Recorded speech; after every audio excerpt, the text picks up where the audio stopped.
Elle patiente avant de voir un médecin, un seau à la main, car elle souffre de fuites urinaires ou fécales. Ces femmes sont atteintes de fistules obstétricales, une maladie qui les relègue souvent au banc de la société. Le centre Urumuri de l'hôpital de Gitega est le seul au Burundi à pouvoir les réparer. Certaines vivent avec depuis des années. Ça m'est arrivé en 1993 lors d'un accouchement.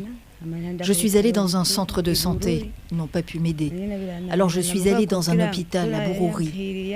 Et comme l'enfant était mort en moi, ils m'ont forcé à le faire sortir pour sauver ma vie. La fistule obstétricale est une perforation entre le vagin et la vessie et ou le rectum.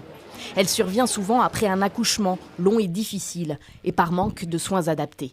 On m'a envoyé ici à Gitega au mois d'avril pour être opérée. Je suis restée 4 mois à l'hôpital jusqu'en juillet. On m'a alors examinée pour voir si j'étais guérie. Comme il y avait un léger mieux, j'ai décidé de rentrer chez moi. Et voilà, je suis de retour. Ça fait 2 jours que je suis ici parce que j'ai constaté que les écoulements ont repris, petit à petit. Les femmes trop jeunes pour enfanter et issues de milieux ruraux sont les plus touchées. L'hôpital de Gitega reçoit une quinzaine de nouveaux cas par mois. Il se trouve au centre du Burundi, trop loin pour beaucoup de malades. Son directeur constate aussi que nombre d'entre elles ont été répudiées par leur mari. J'interpelle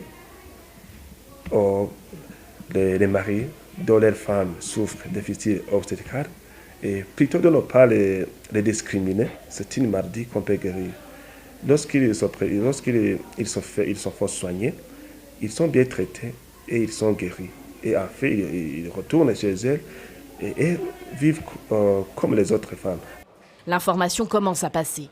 Cet homme a accompagné sa femme, malade depuis 6 ans, jusqu'à l'hôpital de Gitega, malgré la centaine de kilomètres qu'ils ont dû parcourir.